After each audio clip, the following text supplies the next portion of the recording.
Hey everyone, I am in a different setup than usual because I'm actually in Japan right now, but I have some footage to go through from the Asia qualifiers. This one will be featuring battlers from Indonesia to see which two players from that region qualify for World Championships, which is later this week. So again, my apologies on the delayed content, but trying to get this out before we see any of these players on the big stage in Yokohama, Japan. For those that aren't familiar with this format, I did cover two other Asia qualifiers, which are Taiwan and India. And so this is the third one of the series. And if you aren't familiar, the format is a bunch of players play a Swiss format, and after that, the top 16 move on to a double elimination bracket. And between the Swiss format and the top 16, players are able to switch their teams, or they could keep the same. I believe there's usually a week in between. And these are online tournaments, and all the players know each other's movesets going into it. So a little different than the usual formats we see in many other regions. So this tournament did take place a few months ago. It was before the Trevenant nerf and the buff to Alolan Sandslash and all that stuff from June 1st and onward. So the meta might look a little different than we're used to these days, but I'm personally looking forward to seeing some Trevenant put in some work because we haven't seen that in a hot minute. Before we get into the battles, a big shout out and thank you to all my patrons who've been supporting my content creation. If you would also like to have early access to my strategies and lineups, or see behind the scenes footage of my battles, feel free to sign up in the Patreon link down below. All right, looking at the bracket we have, so we do have footage from the top 3 players, and we're going to start off in that winners finals and then move on to the losers finals and then the grand finals. And so winners finals is going to be featuring Thom Sian. Again, my apologies if I mispronounced anything. And then with Jody Anga. And so these are the specific teams that these trainers are running, and we can see kind of an interesting setup on both sides. I mean, even pre changes to the movesets on June 1st, these are definitely some interesting teams. You see a Dunsparce on Thom's team, and then you see I would say Jody Anga's team is pretty meta standard. No Swampert, but no Swampert on either end. And then you actually have the Azumarill on the side of Thom. So getting into this first battle, we have the Noctowl into Registeel. Pretty bad matchup. We see the safe swap Galarian Stunfisk and comes in and counter swapped with the Trevenant. Interesting because you do have the Medicham in the back, but maybe trying to avoid that Noctowl versus Trevenant matchup. However, this is not the cleanest matchup if you can't land a Shadow Ball, as many of us are familiar with that from months ago. And the first Shadow Ball is going to be shielded from Thom, so that's going to be a huge early advantage. You know, let's see if because I think Thom's going to be really fighting hard to win that switch advantage. But yeah, because you have the Trevenant in the back end for Thom's side, so you definitely want to avoid. Well, I guess actually no. The Trevenant actually looks really good for Thom either way. Yeah, it's kind of a core breaker for the entire team of Jody here. So either way, even if Thom doesn't get switch advantage, I think they're going to be in a really strong position. But shielding another Shadow Ball, so 2 Shadow Ball shielded, huge advantage. This is tough for Jody because I don't think you get to another Shadow Ball in time to take out the Galarian Stunfisk. Maybe you go for a catch. I don't know. It's going to be close. Yeah, just one short away from the CMP, which means that this Rock Slide is going to KO, and this is going to be annoying for Jody because you kind of have to come in Medicham, but then you get the Trevenant locked into it. Trevenant was going to be really good for Thom either way, so I think they would have been a good spot.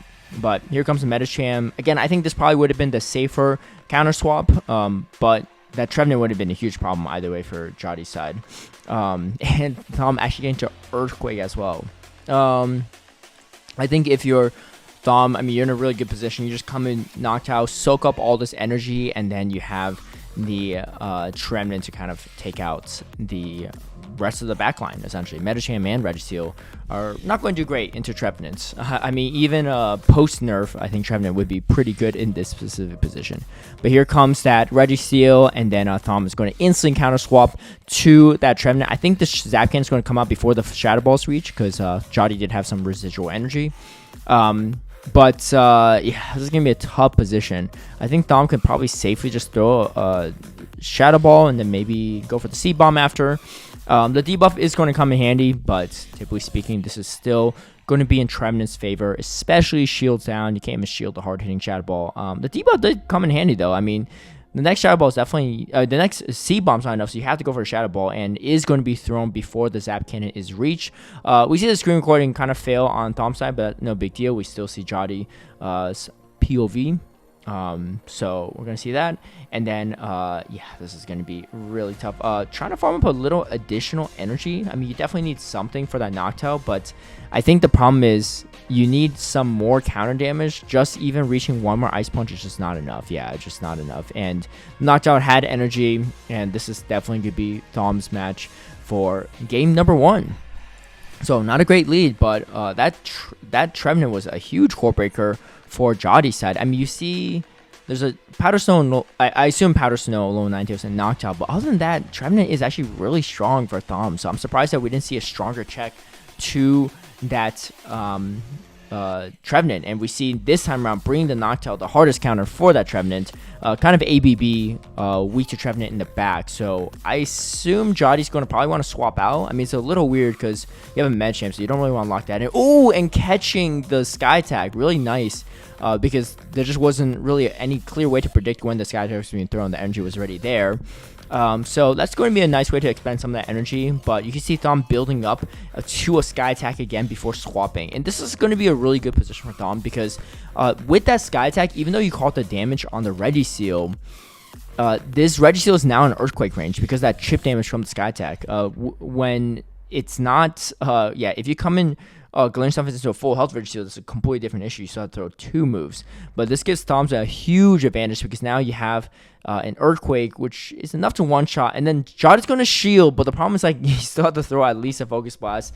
Maybe even the more intensive Zapkin to potentially go for the debuff. I don't know. I mean, this is just such a safe shield for Thom, right? Because you could just shield this up, over farm again, and then there's a knockdown in the back, so you know the Galarian Stunfisk gets some value there, or you see Jotty's third Pokemon, which can be the Medicham, and they're going to be in a good spot. So, Thom building up to another Earthquake, and we get the double shield from Jotty, okay? So double shields in a lot of these matchups against Galarian Stunfisk, and both of these actually, and then building up just enough before the Rock Side is reached even. But then you see, again, Thom just preserving switching range. I think maybe expecting there might be...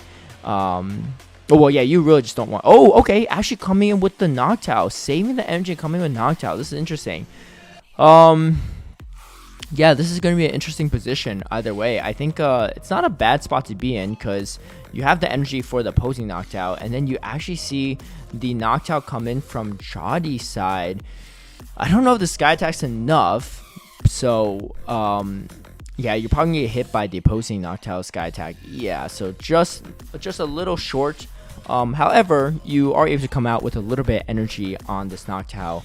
Galarian Stunfisk has energy, though. You could try to pivot out to Medicham to catch the energy, and looks like no. Jotty's not going to be able to swap out in time.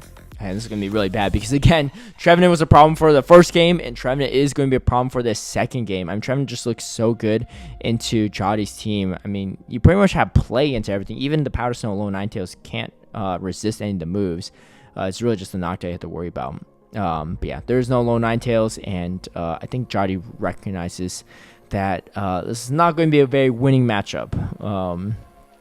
Yeah, even post nerf Trevenant is going to thrive in this specific matchup, shields down. So it looks like Thom is going to take a 2-0 victory over Jotty in this first set of battles in the winners finals, which means that Thom is the only player from Indonesia that's undefeated in this top 16 double elimination bracket. We see a little spinning balls there on both ends, but yeah, it is definitely going to Thom. So we have an updated bracket. We have Thom sitting and waiting in the grand finals, and then Jotty is moving down to the loser finals against Aloha Kumal. I might be mispronouncing that a little bit. Yeah, Aloha Kamal. I'll say Kamal just to be a little bit on the safer side. So Kamal's running triple Shadow, actually. Shadow Alolan Ninetales, Shadow Dragonair, and Shadow Charizard. Kamal actually goes by a different username, but I think this was their preferred name, so that's why I'm using it on the official stuff. I think their official username is Paria Yi. But just a quick heads up too. Unfortunately, Kamal did not actually save any of the footage, so we weren't able to get any to showcase. But we do have Jotty's side, so we're going to see how this plays out. I mean, obviously, this is a fantastic lead for Jotty. And staying in, actually. So this should signal to Jotty that this Registeel is going to have a lot of value. Going straight for the Zap, straight for the Focus Blast.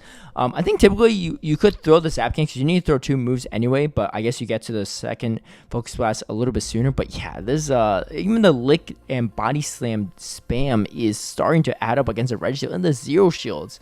Man, Lickitung just kind of a huge menace.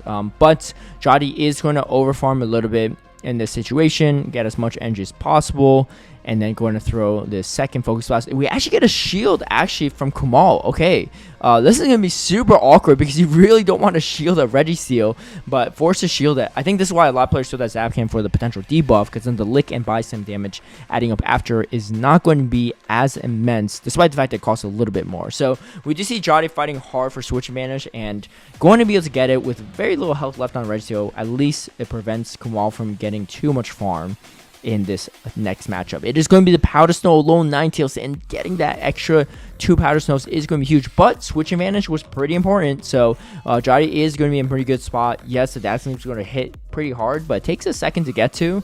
You can see Kamal maybe just throwing, oh no, I think they threw right when they had Dazzling Gleam.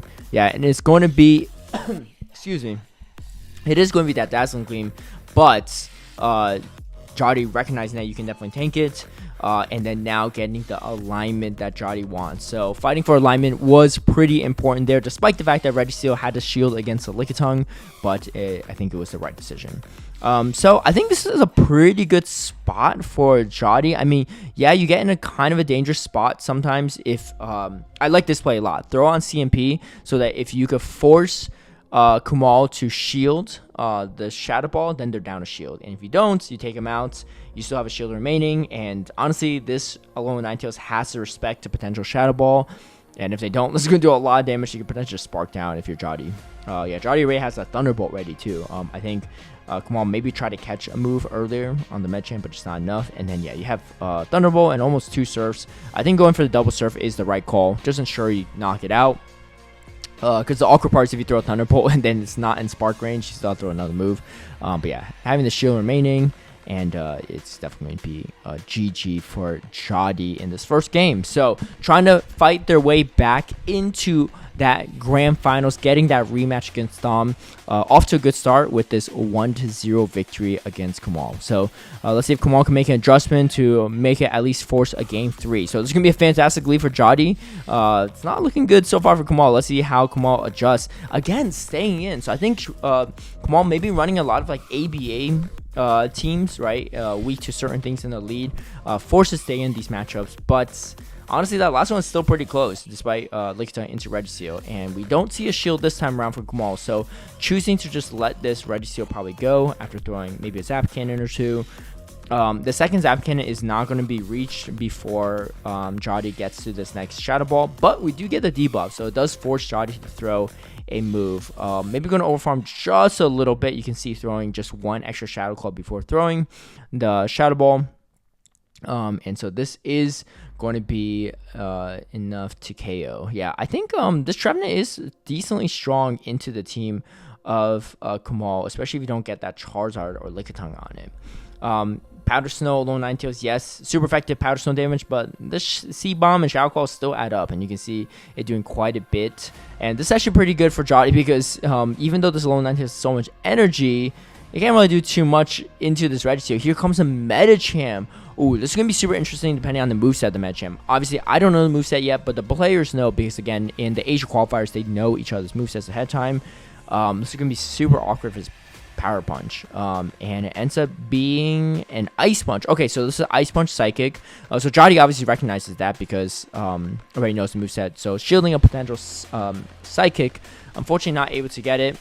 Is going to throw a Weather Ball, and it gets no shielded. A huge call from Kamal. Honestly, that's actually that potentially could be a game-winning call, because now you just shield a future Ice Punch. I mean, this is still a lot to power through for Kamal, because you have to get through the Alolan Ninetales, but you also have to get through the Regiseal.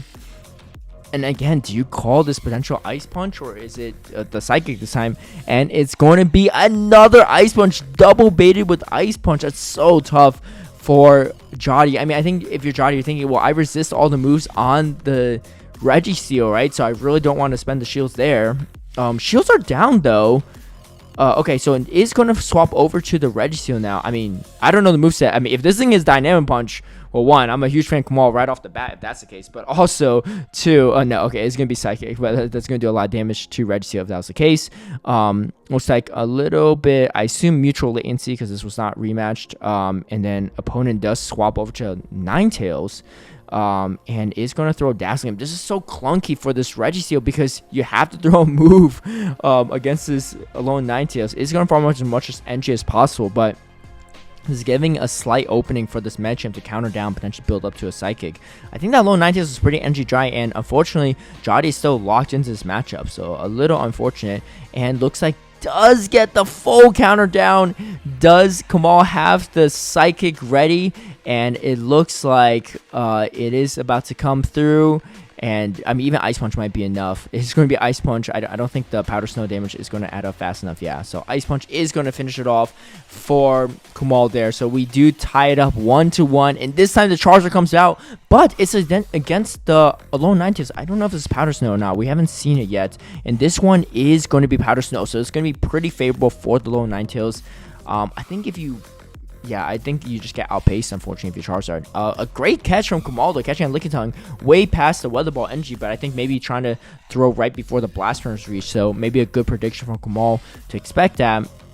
Is going to charge up a little extra energy before swapping, and is going to swap now to that Regiseal. I think if you're Jody here, you just, I mean, this time around, you could just go straight Focus Blast, because charge up as much extra energy as possible.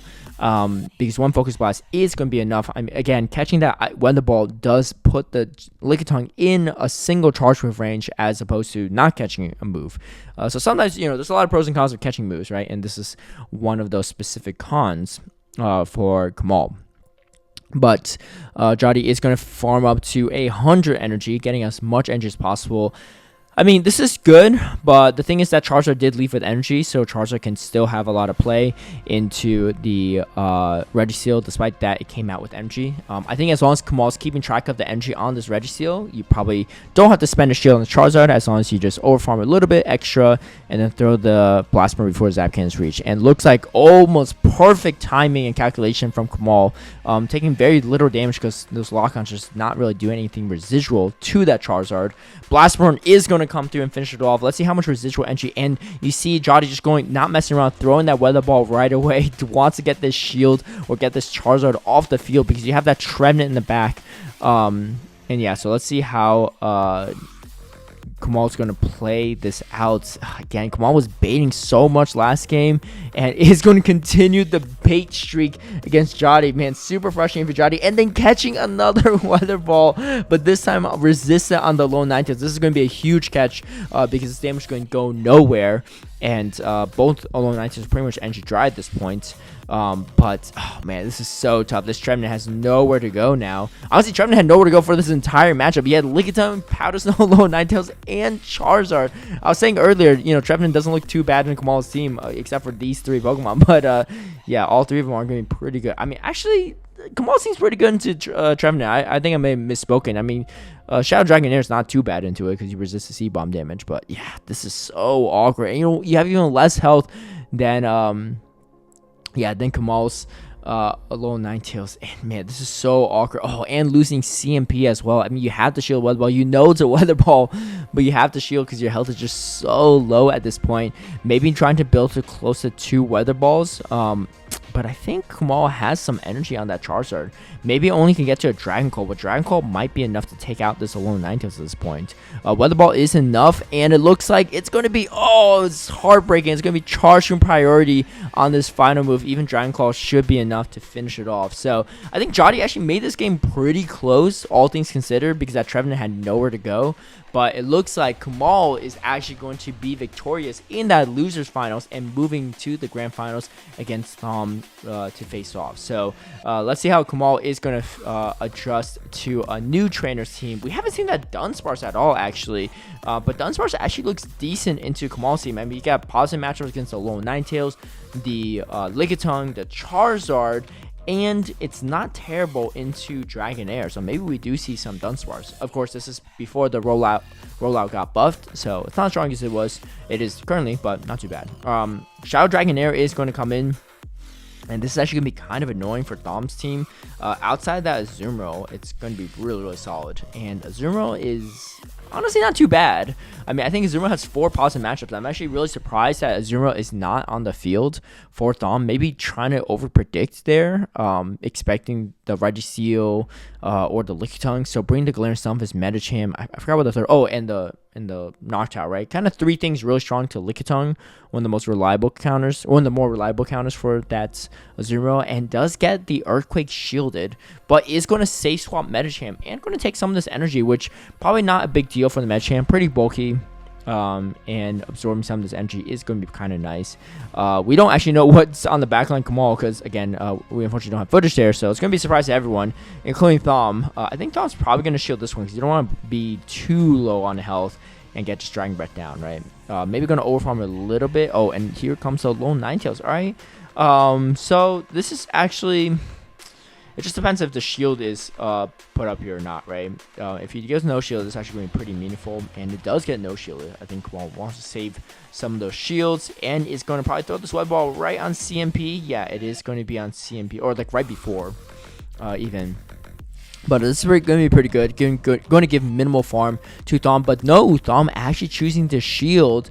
Yeah, it was on CMP. So it looks like Thom is going to be able to get this Ice Punch off. Should be enough to KO the Alolan Ninetales. Power Stone Alolan Ninetales, just not the truest of fighter counters because it's just doing neutral damage and taking neutral damage back from the counters. So let's see how Kamal deals with this. And it looks like the Dragonair is going to be coming back in. And getting a move off against this Noctowl is going to be pretty solid. It's going to be some decent chip damage, but you are going to be able to farm all the way down. And what are you really scared of in the back, right? And it's going to be that Registeel. So Registeel is going to be very strong, but you still have to throw a full Focus-wise worth of energy at this Noctowl. And yes, you have a Galarian Stunfisk and Medicham with low health in the back, but the problem is they're not in lock-on range, I think. Maybe the Medicham is, I don't know, but it's a clunky position for the Registeel because you have to throw a bunch of energy either way. It's going to throw this Focus Blast though before the next Shadow Ball is reached, so good timing there from Kamal. Not going to be shielded from Thom, but Thom again has so much energy left. Maybe he could even go for a bait. No, go straight for the Earthquake. I think this is a solid play because you could potentially just counter down after it. I don't know if this Medicham gets to enough damage. Maybe just catch on the Medicham. That'd be kind of nuts.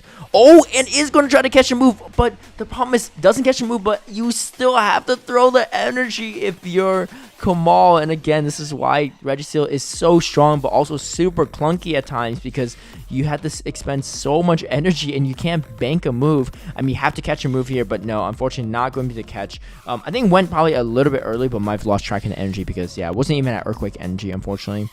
But now the Galarian Stunfisk is going to be able to throw this Earthquake to take out this Registeel, and Thom is going to go up early 1-0 in this grand finals. And you can see the W next to Thom's name and the L next to Kamal's name because Thom is coming in from the winner side. So Thom only needs to win 1 best of 3, whereas Kamal needs to win 2 best of 3s to win it all. So has to reset the bracket first. It's going to match up a Lickitung against Azumarill, so that's going to be a good way to start off a potential reset of the bracket and counter swap Medicham into Galarian Stunfisk. So again, things are looking definitely in Kamal's favor, but anything could be that third Pokemon because we don't know as well. But if it is a Charizard, you're not going to be in a great spot.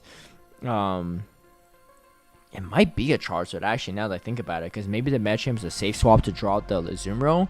That would be disastrous for Kamal, because that's just straight up the hardest counters I think you could have matched up on either side. And great timing from Kamal to throw this Ice Punch on CMP so that the Earthquake doesn't get launched, but Thom is going to spend a shield to ensure getting this Earthquake off, because you see Thom is trying to fight for that switch advantage. I think Kamal's going to respond with a shield. It would only make sense. No, actually choosing not to shield. Interesting. Okay. It's not yeah, let's see. I mean, maybe come in Charizard. I don't know. I mean, Charizard with energy is kind of scary. Oh, actually interesting. So you actually see, wait, okay. I mean, shield advantage, Lickitung does have a lot of play into Medicham, but Thom fighting for switch advantage, but then giving it up.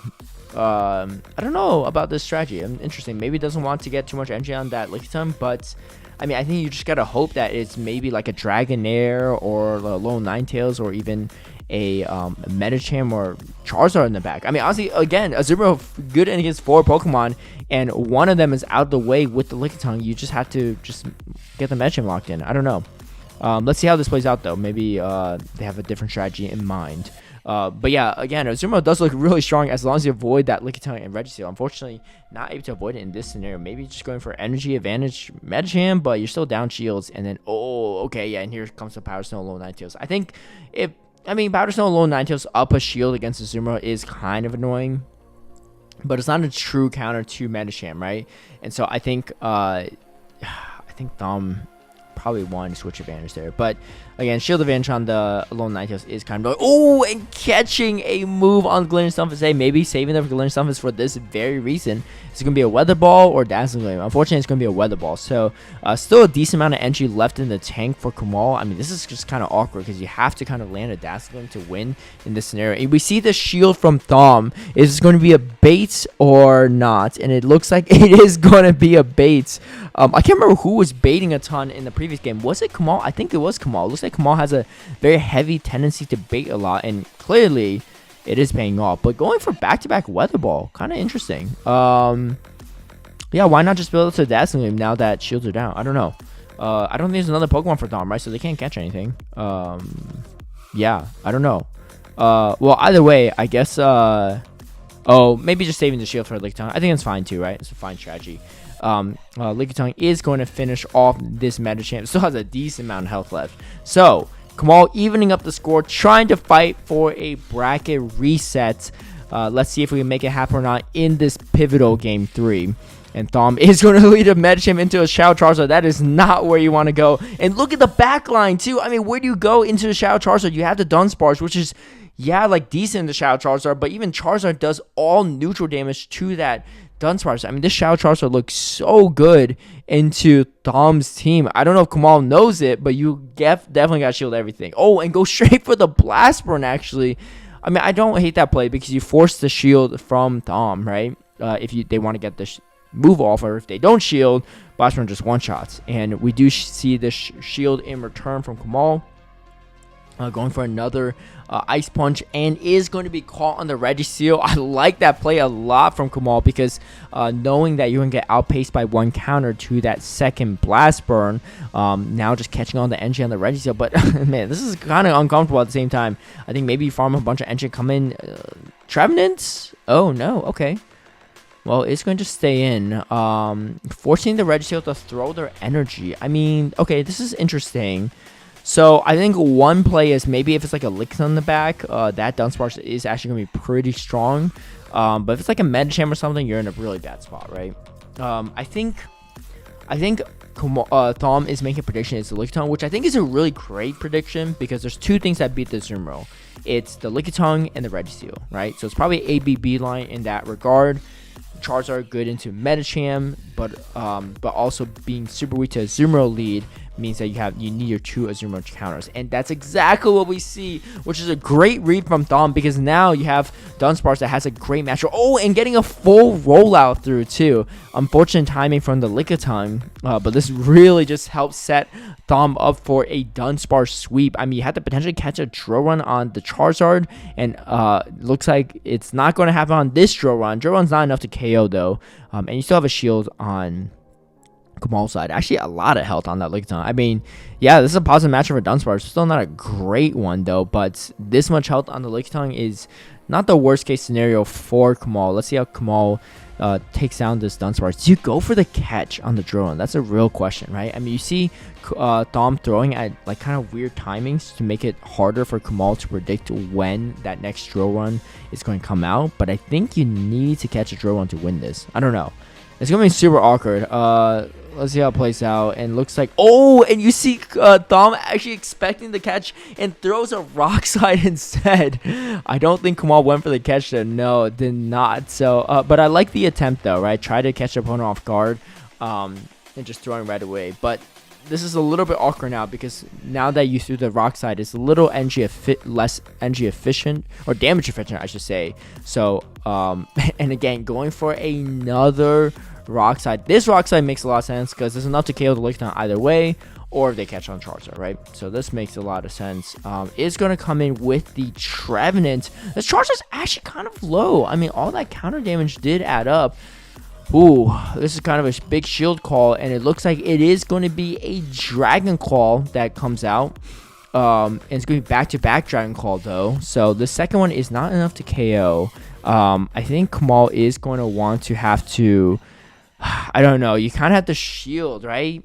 And it looks like no. Oh, okay. I like this play. Thom going for just a straight fast moves and not enough to reach another Dragon Claw. So it looks like Thom is going to be the winner of the Indonesia Asia qualifier. Thom battling through the entire double elimination bracket and winning it all, beating Jody in that first winners finals, and then again in the grand finals against Kamal. And we could take a look at the bracket, and we see part of the bracket. We don't have the full bracket. Again, shout out to the guys at DracoViz for getting me not only the graphics but also the videos from the players too. We have the videos and footage because thanks to them. But taking a look at here, we see Thom actually running the same exact team in the qualifier and in the Swiss qualifier and in the playoff for the top 16, whereas Kamal actually switched up a lot on the team, but also qualified for World Championship. So congratulations to Kamal and Thom for qualifying. Hope to see both of them compete in a few days in Yokohama. And then we see